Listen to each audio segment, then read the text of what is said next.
Sin caos no hay cambio y sin cambio no hay evolución. Bienvenidas al podcast Mejórate con Susana FHC, psicóloga y CEO de Psicomind. Estoy feliz de que estés aquí porque eso significa que quieres mejorar tu relación contigo y con las personas de tu entorno, para así poder florecer en tu vida.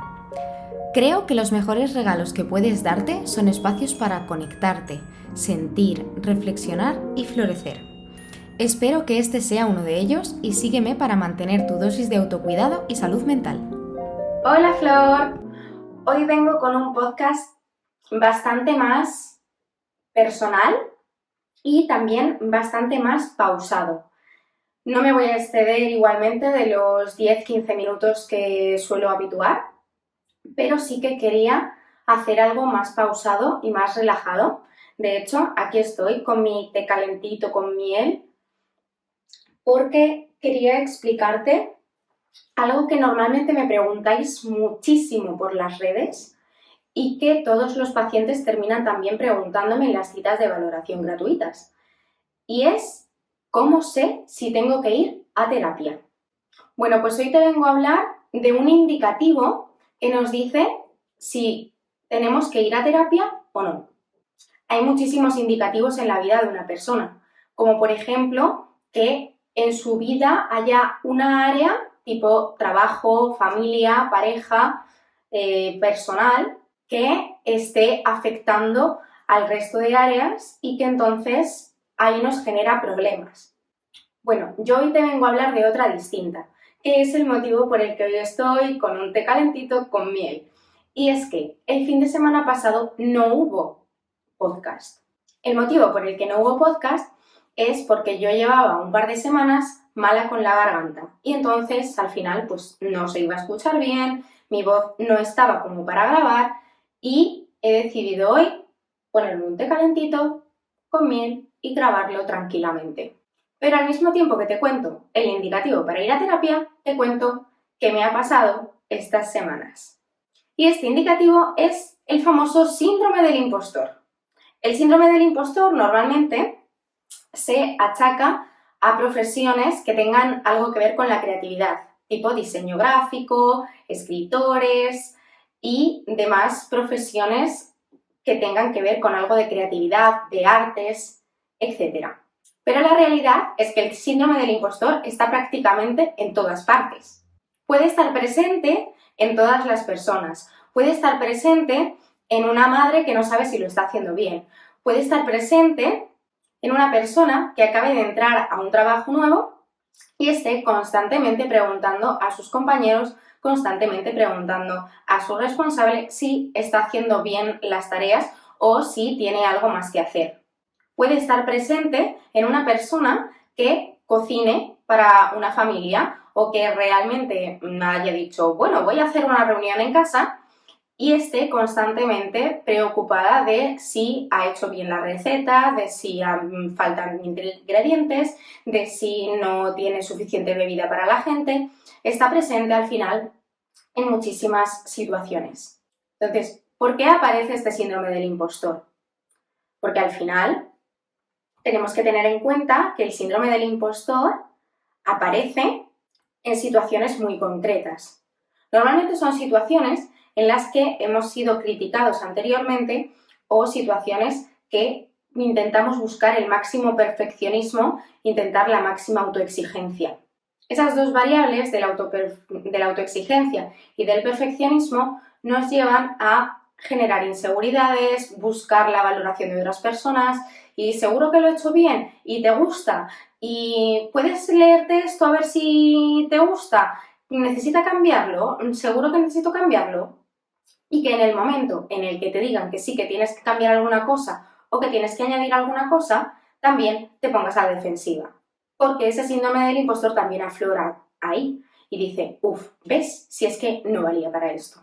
Es que no se me da bien, es que otras personas lo hacen mejor, es que yo no tengo suficiente capacidad para hacerlo bien. También añadimos las etiquetas. No soy capaz, no voy a hacerlo bien, no le va a gustar a nadie, nadie se va a leer mi libro, nadie va a ver esto, etc. Ese síndrome del impostor también tiene que ver con que las inseguridades que tenga uno mismo estén ahí presentes, pero no les hayamos hecho suficientemente caso. Esas inseguridades pueden venir de traumas pasados, de críticas que se han hecho en el pasado y que se han instaurado en nuestro presente, pero también pueden haber generado un problema de baja autoestima. Por eso te decía al principio del episodio que esto es un indicativo de ir a terapia. Al final la terapia puede ser una vía bastante buena para solucionar el síndrome del impostor, para encontrar herramientas útiles que no nos hagan ir preguntando todo el rato y que no nos paralicen y que no intentemos ser perfectos en todo y que no nos autoexijamos como si fuésemos aquí el ingeniero de la NASA que si no lo hace bien se estrella, ¿no? Entonces, al final, tenemos que rebajar ese nivel de exigencia, tenemos que rebajar ese nivel de perfeccionismo y tenemos que reforzar la autoestima y disminuir las inseguridades.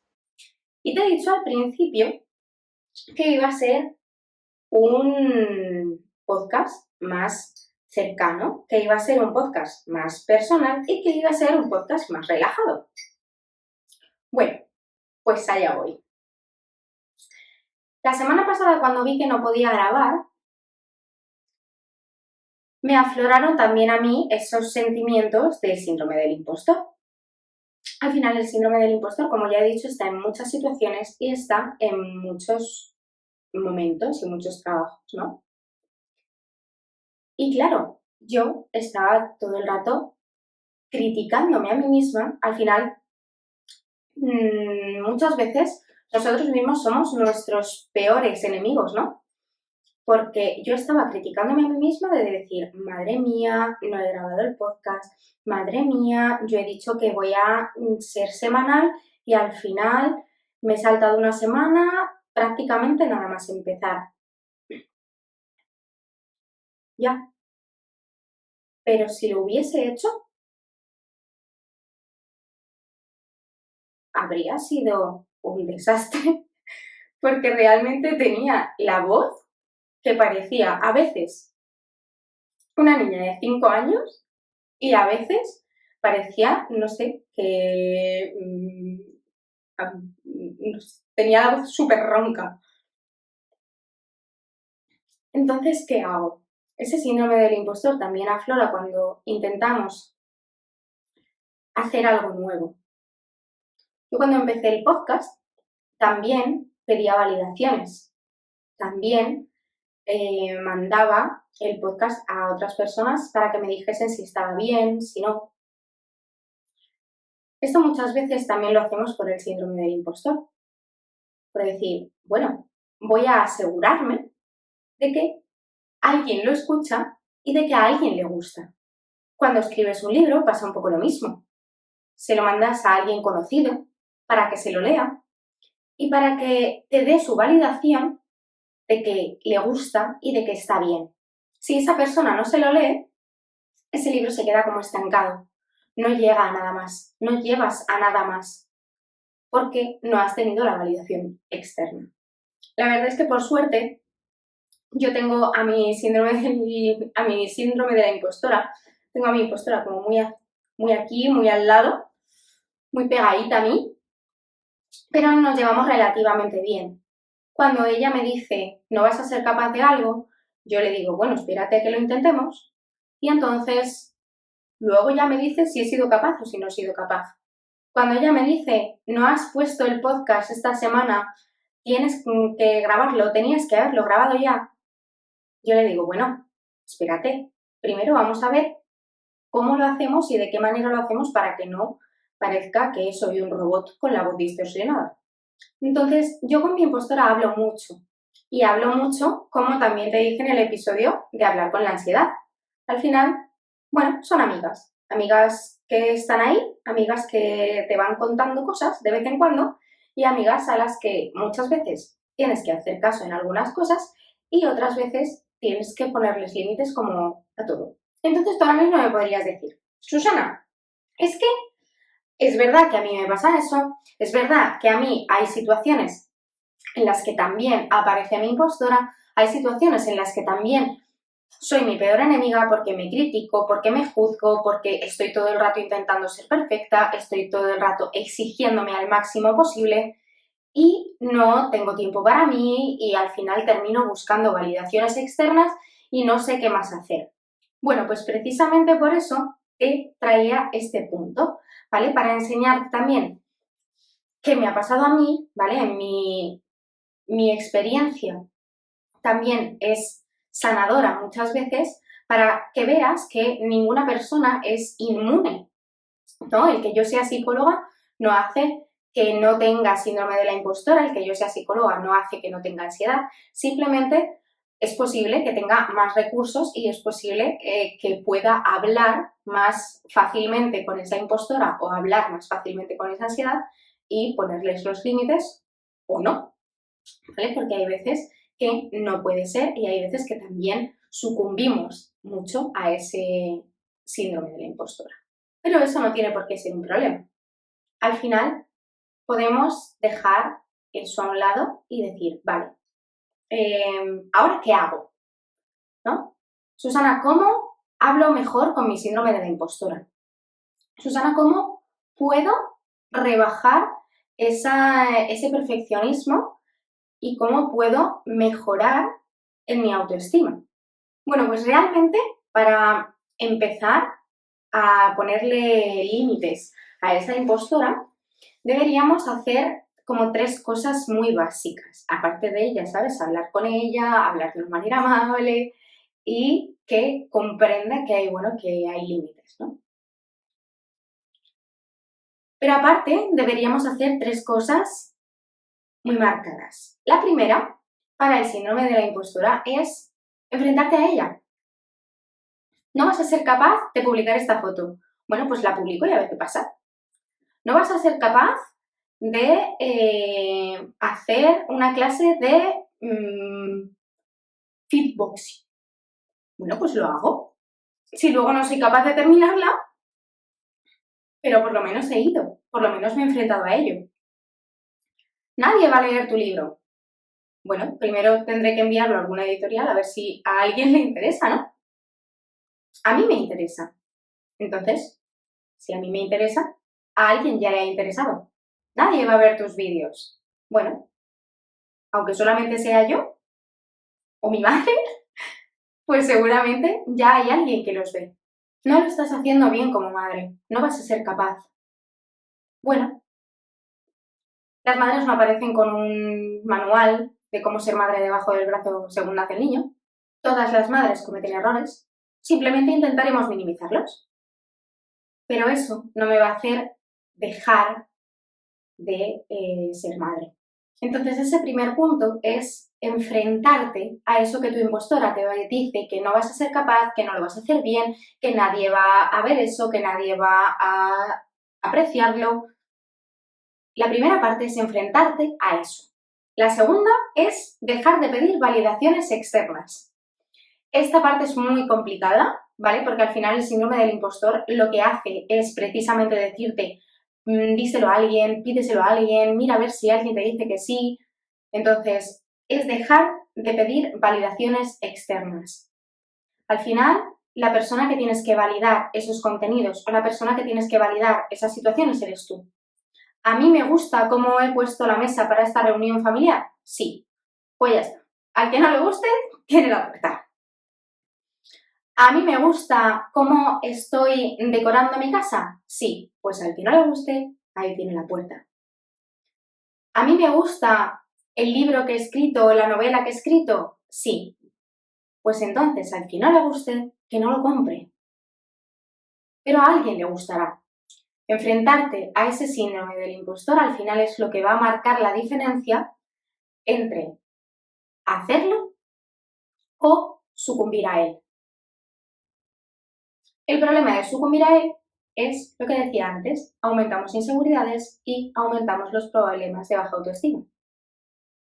Entonces, nos enfrentamos. No validamos con personas externas, nos validamos internamente.